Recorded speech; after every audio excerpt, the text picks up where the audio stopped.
Deb H. from Montana says, I love learning to connect with angels and loved ones. Teachings about each angel and loved one. The experience with the angel membership is changing my life.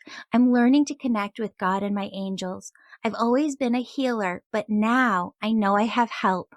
Thank you, Deb H. from Montana.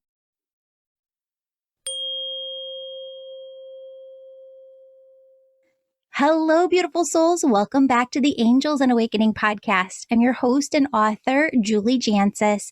And today we're here with William Peters. He is the founder of the Shared Crossing Project, which we're going to dive into today is all about having a shared experience when someone is passing away, that shared experience with the person passing, shared experience with other family members. It's a very, very interesting topic that we really haven't covered here on the podcast.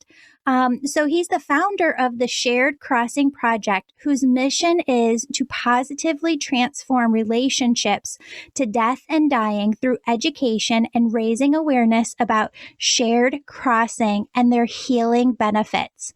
William is a global leader in shared death studies and end-of-life phenomenon.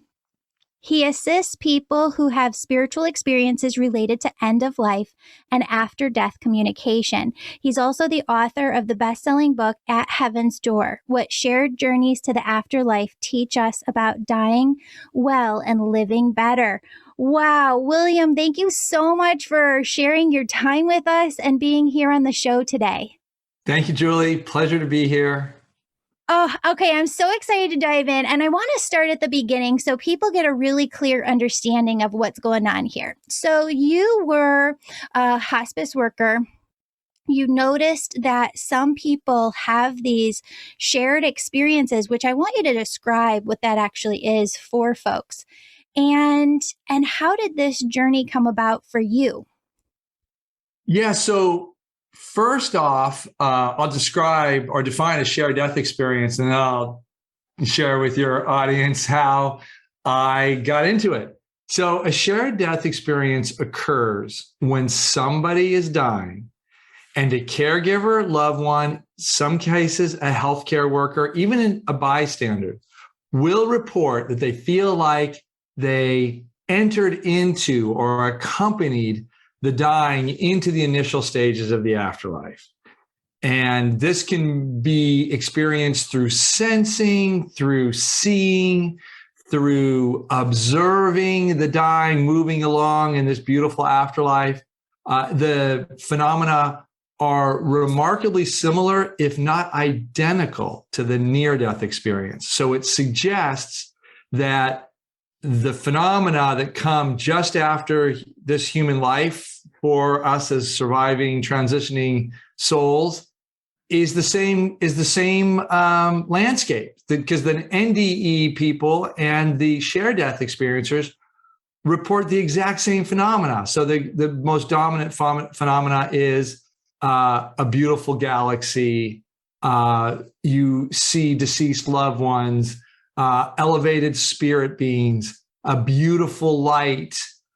There's always this ascension or movement towards the light. There's the life review. People feel like they have a life review. It could be of their life with the dying, could be the dying alone. And so these experiences, if there's one term that defines them, it is ineffable.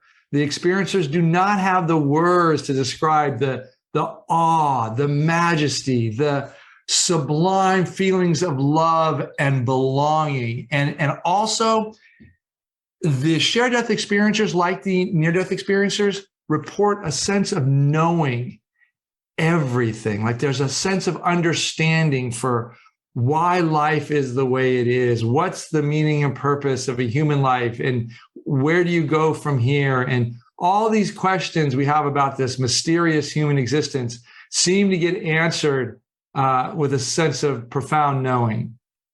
It's incredible. So as a hospice worker, did you, as a hospice worker, experience this with people that obviously you knew as a patient, but maybe didn't know as a family member or friend? Did you experience this with some of them? Yeah. So I started volunteering in hospice about, now it was the turn of the century, so 2000. And I was training at that time as a clinical social worker, but I really wanted a chance to be with the dying. I was just, I had 2 near-death experiences myself when I was 17 in a skiing accident, and another one in the ICU when my blood counts crashed essentially, and I took on a hemophiliac condition and was very close to drowning in my blood and dying. So I was fascinated by end of life. I had survived. I'd seen the afterlife, if you would, and I started working in hospice because I just was real interested in what happens around death and dying, and I wanted to be around it. So I took a job as a position as a volunteer, which allowed me to be at the bedside with no healthcare responsibilities for the dying. My primary responsibility was to provide comfort, care, support for the dying and the family members. So I worked at the Zen Hospice Project in San Francisco, a very progressive, Buddhist-informed hospice. And in the public hospital where we worked, there was 24 beds, open ward, old style hospital. And that meant that all of the volunteers could be with a lot of people dying. And that afforded a wonderful opportunity to be at the bedside when someone was dying. Well, in my case, to answer your question directly, on an afternoon early in my tenure as a hospice worker, I was reading a book to Ron. I still remember the book. It was Jack London's Call of the Wild. And I'm reading to him. And all of a sudden, I pop out of my body. And I'm hovering above my body, still in the room, in the hospital, kind of up near the ceiling. I see my body. I see myself reading. I can actually observe myself reading. And then I look over at Ron, who's prone in the bed. Ron has been unresponsive for many days, if not over a week at this point. And so that means he's not responding to any communication. He's not opening his eyes. But I look to my right, and there I see Ron with me, alive and well, vibrant, vital, healthy, big face, big smile, eyes wide open. And he's communicating to me, check this out, William. Check this out. This is where I've been. And I was like, whoa. So Ron and I had this beautiful kind of telepathic connection. I don't know for how long, but I do know when I returned to my body, I was just continued reading. Then I stopped and I thought, wow, that was something. So I went to go talk to my supervisor, who I loved. He is a veteran of hospice, been doing it for probably 3 decades when he was with Zen Hospice at that time. And I told him what my experience. I said, hey, I think, Ron, is very close to dying. And I got to tell you, I feel like I was hovering above his body and my body and just like a state of consciousness in a different dimension. And because I was looking down at my body and him, but it was an out of body experience. And his name was Eric. He kind of looked at me and he said, very interesting. Sounds like you're between heaven and earth. A lot of things can happen here, phenomena, just let it go. And Mary needs you in bed 3. It's like, wow. So he didn't really make a whole lot out of it, which told me that these experiences were not very well known. And they weren't. At the time, there was no label for this experience. So it wasn't, like I said, until about 9 years later when I would meet with Raymond Moody at a conference, and he shared his research on the shared death experience, and my whole body lit up and said, oh my gosh, it's a thing. It's got a name. It's got a typology. And although when I talked to Raymond, I asked him, well, how much is really known about this? He goes, I just have stories. I've never really done any significant research. And I said, oh, I want to research this because not only do I know about these experiences, I think I can help people have them. And there's when I started the Shared Crossing Project, because my real goal was to give people these experiences. My real goal was, if you knew how sublime and how wonderful these experiences are and how much peace you get when you realize that someone you care about who's dying is actually alive and well, and that you know that you'll see them again, there's no better kind of healing around a death than that. That's incredible. So the closest that I've ever come to hearing about this in 3.5 years of running this podcast is there were 3 sisters that we had on the show who talked about how their mom had passed. And it wasn't right when mom was passing, but mom came through to 2 of them in a dream, where mom was in a dream, left the dream because mom said, oh, your sister's coming, I got to catch up with her. Then crossed over and the dreams lined up, like how the dream looked, they said, and what happened in the dream. And it's almost like they had 2 parts of the same dream that you could connect as a puzzle piece together. But you're talking about something different. And I wonder if you can kind of describe what it is.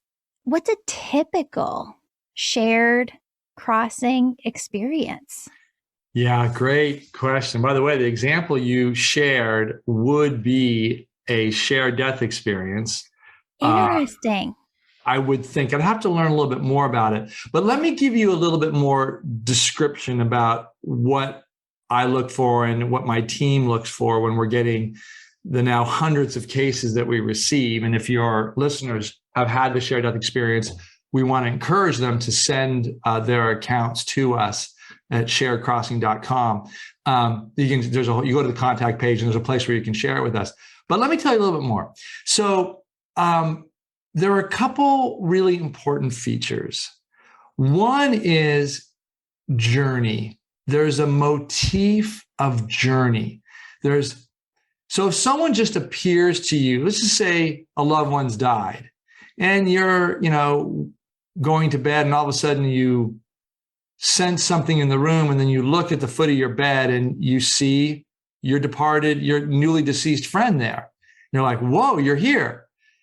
And they'll typically say, yes, I am. And they'll be wearing some clothes that are familiar to you, or they'll be younger and vibrant and healed, not as they were when they died. Typically, they'll bring their best self forward, and they'll give you a message of some type. Usually, it's I'm alive and well.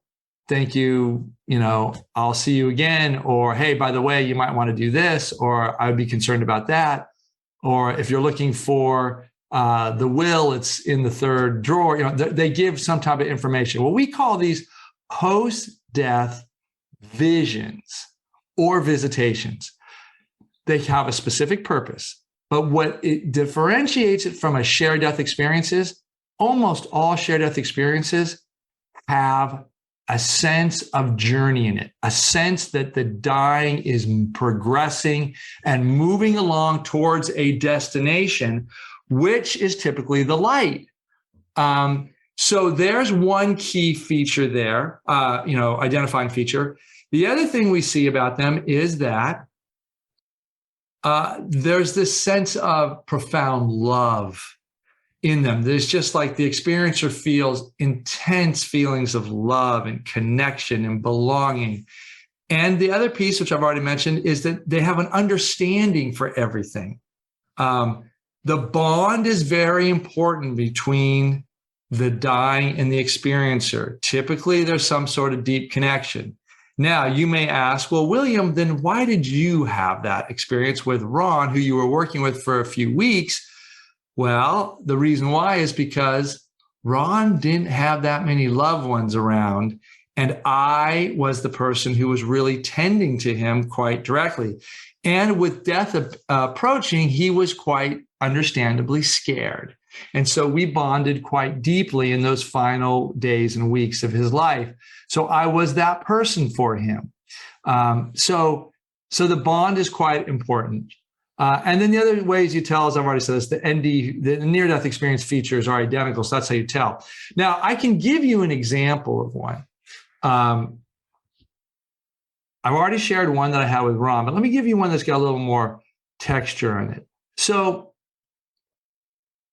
this comes from Sonia.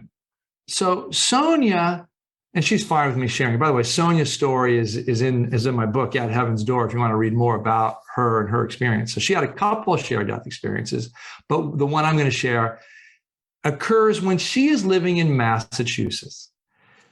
A good friend of hers, kind of a spiritual teacher of sorts, is dying in Santa Barbara, California. That's about 3,000 miles away, unbeknownst to Sonia. Now, Sonia knows she has a terminal diagnosis. What she doesn't know is that she's dying now, in that moment. Sonia reports walking around her house and all of a sudden just feeling incredibly tired, like exhausted at like 6 or 7 o'clock. Her husband comes in and she says, I don't know what's going on, but I just got to lay down. I'm wiped out. He says, okay, I'll take care of the kids. So she goes to sleep, deep, deep sleep. And she gets awoken in the middle of the night and she sees Denny out in the distance. And she goes, Denny, what are you doing here? And she says, oh, come with me.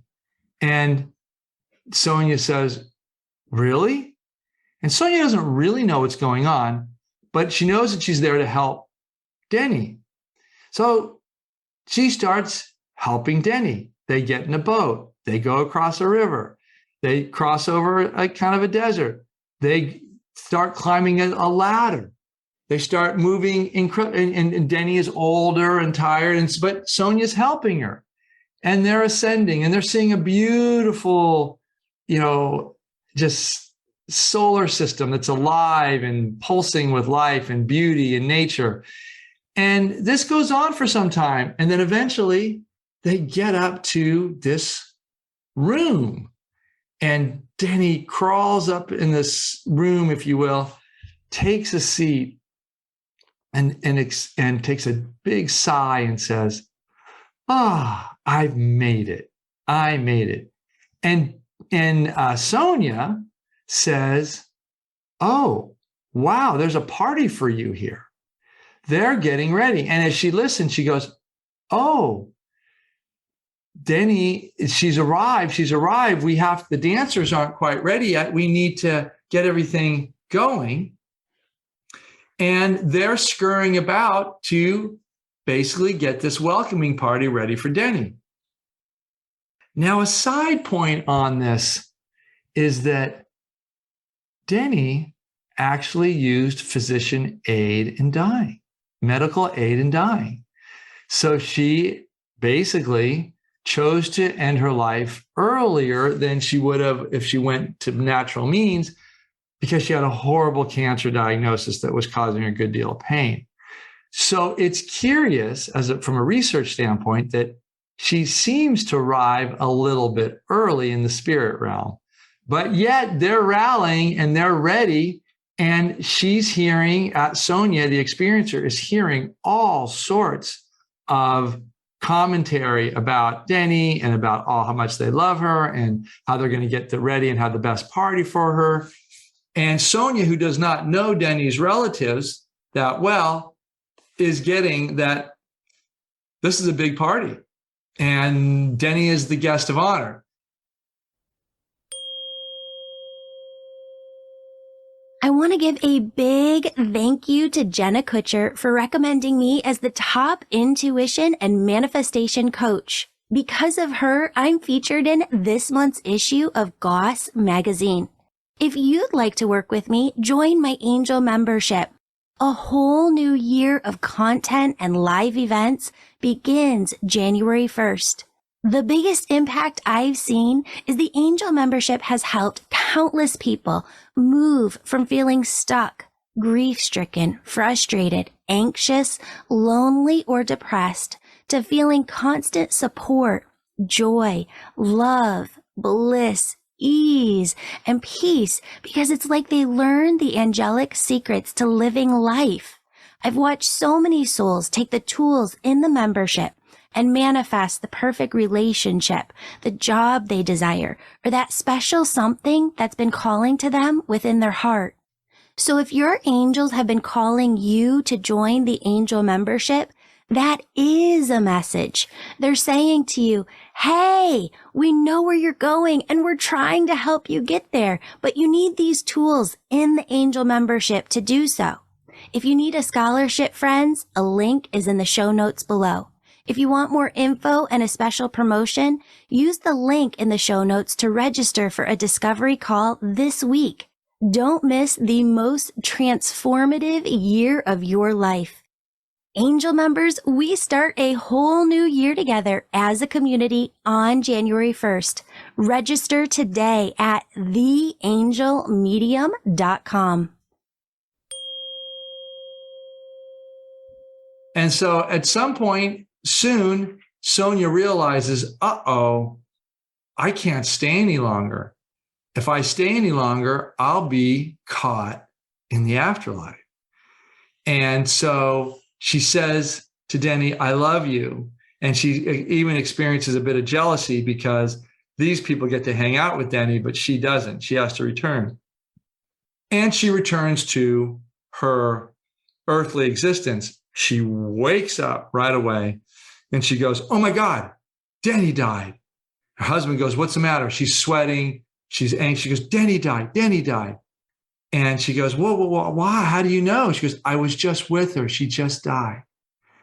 And as it turns out, Denny had died right about that time in California in the early evening. And Sonia was in Massachusetts, but this is a remote SDE. About 2/3 of our shared death experiences happen remotely. That means not at bedside, not in the room. This is fascinating. I'm trying for the life of me to remember the name of the book that I probably have on my bookcase behind me, but there was a gentleman, I'm sure you've heard of him, who was more of like a hypnotist who would walk people to the other side.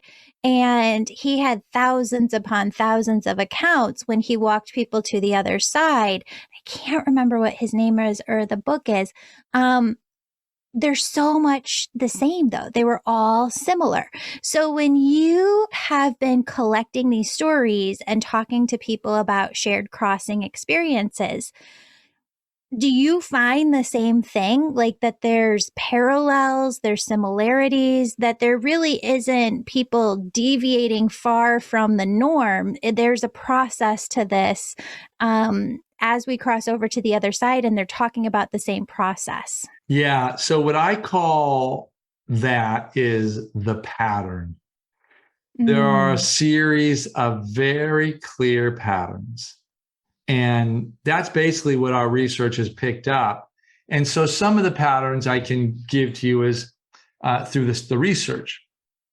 About 51% of our experiencers report seeing the dying,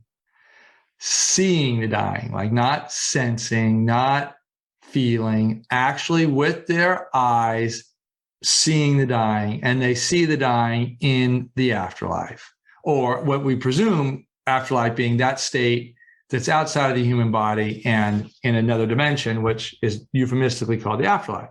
Now, is that seeing with their mind's eye or actually like opening their eyes and seeing the person physically in front of them? Great question. I think most would say the mind's eye. Okay. Yeah, the mind's eye. But it's a visual field. It's just that they're seeing them. Now, one of the other ways to ask this, are you just kind of seeing this in your imagination or you're seeing it out in front of you? We get both. Mm-hmm. Yeah. And in that dimension, I think it's just so different. I don't know if it's possible to compare very well to our sensory experience of seeing in this realm. Sure.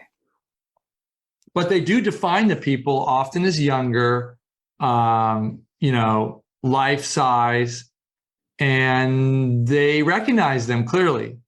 Yeah. That's fascinating. So what other parallels or patterns have you found? So another pattern is that we see elevated beings there. So that means those beings that appear can be guides. There's a particular type of being there that I have called the conductor. Mm-hmm. This is a being that seems to appear that has the responsibility of transitioning a soul from a human body into the afterlife. And that's their job, is mm-hmm. to conduct this very important and perhaps even sensitive movement of a human consciousness into an afterlife. And so the conductors come in different forms. They can be big beings. They can be beings of light. They can be, some of them are known loved ones who are of stature in the family, like maybe a grandfather or a revered uncle. So they're recognized as, an authority figure in the afterlife. Sometimes the conductor is felt but not seen. You'll hear this. Some experiencers will say, I just felt like there was somebody in charge of the whole process and we were just responding to instructions. In that case, if you ask them, hey, did you see like there was a being there? They'll often say, oh, I definitely felt some presence, something guiding this whole experience. So that would be a conductor, but it would be unseen, invisible. Fantastic. That's amazing. Do people talk about angels as well? Like when they cross over, seeing angels, yeah. Angels on the other side, the roles of angels? Yeah, so we do get reports of angels. That's one of the most common type of elevated beings, elevated spirits that shows up, angelic in form. And they can be, I think just a few weeks ago, we heard one where there was this being of light, but it had kind of white wings that flowed off. It didn't really even have a head, but the person said, it was like an angel. It was like an angel. And some of this, in our society, in the entertainment industry, they take all of the stuff that we're talking about right now, right? And make it so scary. Like the being that you were talking about before, who kind of helps facilitate I would say, graceful, gentle process of the soul lifting out of the body and the consciousness moving from the human body to the other side. That's a shocking, jarring process. They make it out to be this reaper, like bad thing, but it's not. It's not whatsoever. It's the most gentle, loving presence. And as well as angels, no matter what form they take. Does everybody always talk about that too? Just how much love is felt as they encounter these beings? Yeah, love and sublime feelings are the substrate of this dimension. They just describe feelings like they've never had here. The most divine, heartfelt sense of belonging, love, appreciation, gratitude, compassion, all of these beautiful human emotions, they feel there exponentially. Amazing. So yeah. I have to ask you this. I know it's a huge question, but if you can boil it down, you've studied this for so long. You've looked at hundreds, thousands of stories, and I'm wondering what your take is on this question. What's the purpose of life? Well, I'm increasingly leaning towards life as a school. This notion that we come here to learn lessons, to evolve, to develop virtues like patience, kindness, maybe develop a certain skill that you can share with others. Yeah, I think we all have our own individual curriculums, which are very important to recognize. It's a school, but you can't have somebody studying how to be a nice guy, and you can have someone else studying, how to save the planet, with climate change. And some people are just here to care for an infirmed, child. And some people are here to learn how it is to deal with the death of somebody, maybe even a sibling that's very painful. And so, yeah, the human incarnation is, in my estimation, a learning experience. It's a great experiment. Fantastic. Yeah, no, I love that. I love that.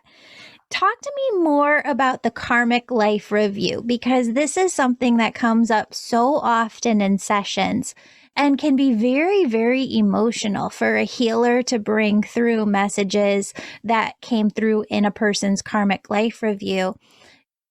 It kind of ties in two pieces that you've talked about, where there is this ultimate knowing all at once on the other side, but a lot of times Spirit will talk about having to go through the karmic life review and having to step into the body of people that they've hurt and experience for themselves the pain that they caused. And every time they do this, they show me this circle, like it's coming full circle. So any negativity, pain, harm that we cause here, we have to take it back within our own beings and work through that energy ourselves. And it's so fascinating, because what I talk about in my book and what I've seen so many times is it's almost upon crossing over to the other side, the soul has omnipresence. So the soul can split and go into so many different ways at the same time. I feel like part of us goes directly into heaven, the other side, part of us goes into our life review. Talk to us more about the life review that you've seen and what it entails. Great question. So there are 3 types of life reviews. There is the experiencer can observe a review of his or her life with the dying. So that can be a whole kind of, it's almost like, comes in different ways. It can be like a video playing to you, or it can be snippets of your life, but really rapid fire. And it goes on for many minutes, or it can go on for many minutes. We don't even know how much time gets eclipsed in these, but it feels like a lot of time, an earth time. So that's the first time a life review, or life review between the dying and the loving family member. Second type of life review is just the experiencer observes the life of the dying and they are not in it. So there's the second type. And the third type is that the experiencer has a life review of their own life. We don't see that very much, but man, when we do, that is an eye opener. So I just talked to a gentleman who had that happen, and it was the wildest experience I've ever heard of. But Ricky Minna, we had him on Halloween 2022. He had this dream, went to sleep one night and met up with his grandma on the other side. I believe she had recently passed. And he said his grandma started showing him on this huge, huge screen, this man dressed up as Spider-Man going through hospitals and cheering up kids, working with children. And then he saw all of these thousands of kids looking up at the screen and just being so filled with hope and love as they were watching this too. And he turned to his grandma and he said, "Who's the person? Who's the Spider-Man?" And she said, "You are." And he said he woke up and knew that that was his life, knew that that was his future, and went out and made that his life's work. Yeah, well, these life reviews can be quite profound and transformative. So what you just shared is something we hear quite a bit. And the life reviews are typically of lives in the past. We do have some that show some possibilities in the future. but Interesting. mostly they're life reviews, and Yeah. they're very, very profound. They don't go away. They're not like a movie that you forget about. You know, I had a big vision come to me when you were talking about this earlier too. And I think some healer listening needs to take this on as their like piece of expertise. But there needs to be a type of business expert out there, a healer who could facilitate, just like you facilitate a shared crossing experience, facilitate a shared life review. Because when you walk through someone else's life review and realize just how much they are sorry for all of the things that they did here, or you see the bigger picture. That I know when my dad passed, I recognized for the first time the part that I had played in us not talking. Mm. Um, I think that can be some of the biggest ultimate healing that comes through. You are correct. We get taught a lot of karma in our life reviews about how our actions impact others, how others' actions impact us. We realize the ripple effect of our actions. I remember a life review being shared to me that a woman whose mother was dying, as she was dying, she saw this experiencer saw her own life and how she had harmed other people through, not so kind of gossipy behavior, and she saw how that rippled through her community and harmed a lot of people with that unnecessary, painful talk about each other. So there's an example of karma, a lesson in the life review. It's incredible. I love that. I want to have you also share with us some of just the most profound stories that have really touched you, that make you go, I know, like I know, like I know this can't be anything other than the other side. Yeah. Well, I had one where a man came to me and shared this story. He was driving home after a long week's work, and he knew his father was not doing well and in the hospital, but he had no idea his father was going to be dying. So he's in the car, and all of a sudden he says he finds himself with his father and in an afterlife. And he says his father is confused, doesn't know what's going on. And this man says, Dad, I can help you. You've died. He goes, what? I've died? He goes, yes, you've died. Turn around and let's go to the light. And so he orients him, and out in the distance, there's a light, but his father is too old and too tired. So his father collapses. And in this case, his name is Mark. Mark picks him up and carries him upwards, ascending to the light. Mark just knows to go to the light. So he starts going to the light. And then all of a sudden, out of this light steps his father's mother, who comes to him and says, you've made it. You've done wonderful work. I've died, as you know. But they embrace. There's a huge feeling of love. There's this whole reunion. And then his uncle also shows up, who he's very close to. And there's this group hug and, acknowledgement. And group hug doesn't give it justice. It's just a complete just feeling of euphoria and joy sweeping over your body. And so then my friend here, this is Mark, he stopped. He realized there's a boundary that he could not go over. And that was it. He just could not go over the boundary. And so he turned and came back to his life. I love that. I love all of the stories that you've been sharing. They're just so wildly fascinating. Thanks. Yeah. And I love the work that you're doing too, putting this all together as a project and as a book and just all of the research that you're doing. When it comes to teaching other people, because you teach other folks how to have these shared experiences, how long does that take? does it take people a while? I know when I'm teaching, some people are starting at like A, and some people are starting at H, and some people are starting at M. People come to you with a vast array of different spiritual experiences already. How do you kind of walk people through this experience, and how long does it take? Great question.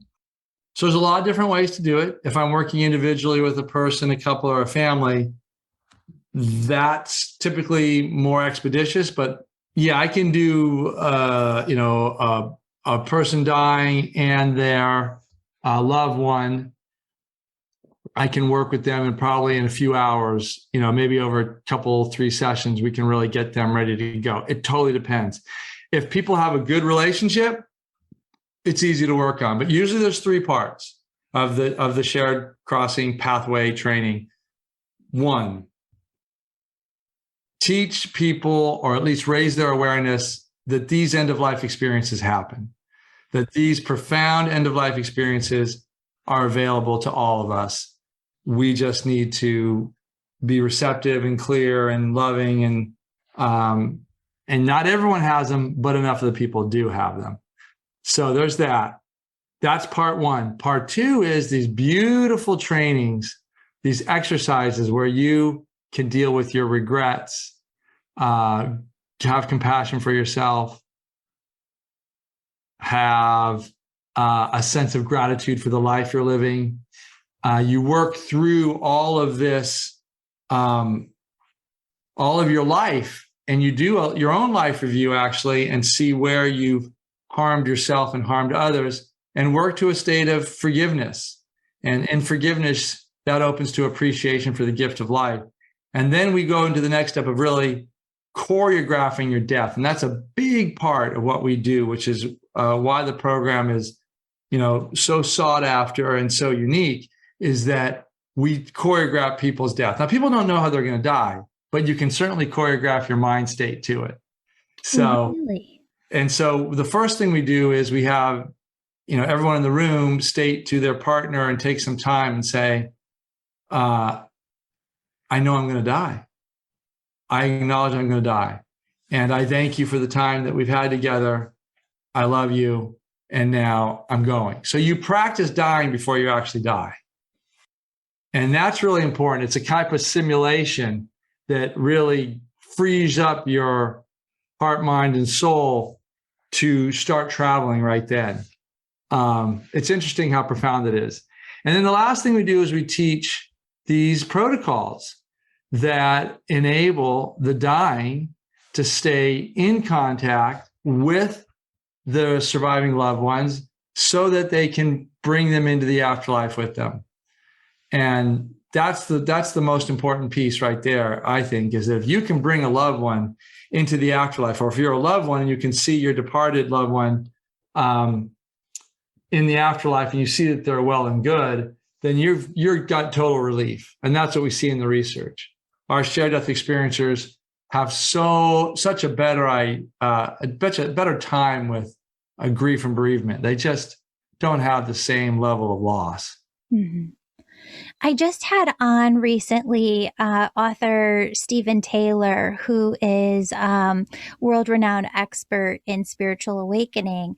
And he talks a lot about how understanding or kind of contemplating your own mortality can bring you into spiritual awakening instead of having to go through spiritual awakening through turmoil or painful experiences. I wonder if having a session like that, and you're not at your end of life, but you go through kind of coming to terms with it and saying goodbye, can also bring people to spiritual awakening as well.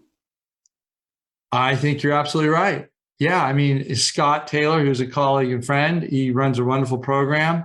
I think sensitizing yourself to the fact that you're going to die, everyone you know is going to die, and what's the most prudent behavior or strategy knowing that? Well, it's preparation. And our culture is rather death adverse, so not many people do it, but our programs are set up to do that. And we think we're delivering people the best death we know about. But, people do our groups who don't even, they say they want to do the shared death experience, but what they find out at the end of it is, yeah, now I know how to have it. But more importantly, I've done all this work and cleared out myself emotionally. And now I feel so much at peace about my life. And I don't need to die right now. I'm fine. I want to live as long as I can. And so that's very transformative. The whole trainings are very transformative when they open you up to the reality that you're going to die and give you some connective tissue for how to do it. Incredible. This is the shared death experience. So I'm going to just guide you through the phenomena that you will be experiencing in your own mind. And it's a journey of sorts, and it's one that we'll all take. And this is just one that I'll, a relatively short one. But what I'm going to invite you to do now is just close your eyes. Those of you who are familiar with guided visualizations know that all you have to do is follow along with my words. It's very safe. You're going to just have this experience, and then you're going to open your eyes, come back into this waking reality, and hopefully you have a profound experience. Perfect. So draw on a few breaths. Get comfortable. It's only going to take a few minutes. To be clear, this is not an actual shared death experience. This is, a guided visualization, something that's going to be happening in your own mind, kind of a type of imagination.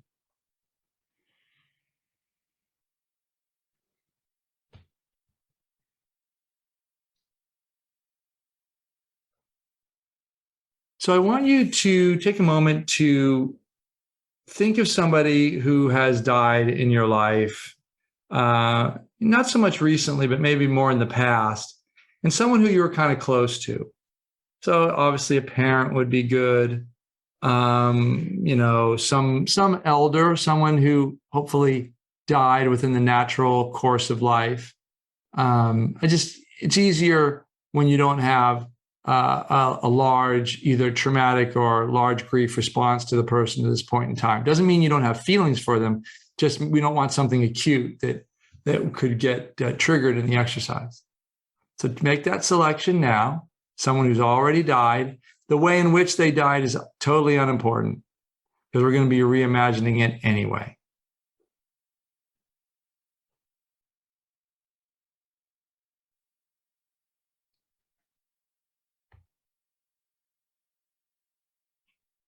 Okay, with that person now in your mind's eye, I want you to imagine them on a bed, in their bed. This bed will become their deathbed.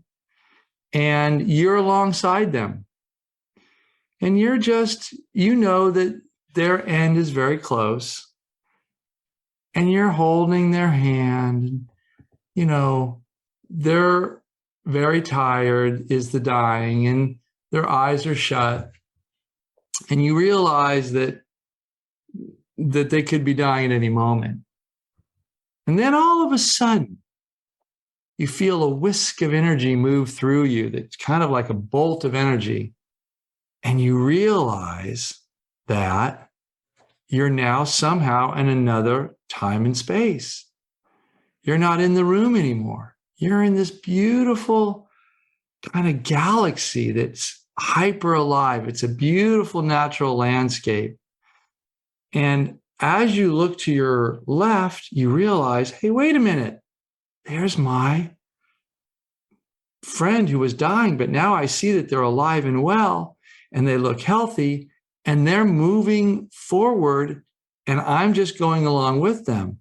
And then all of a sudden, my friend encounters a group of people that he or she really knows very well, and they embrace, and they are telling your friend or your person, welcome home. You did it. You lived such a full and marvelous life.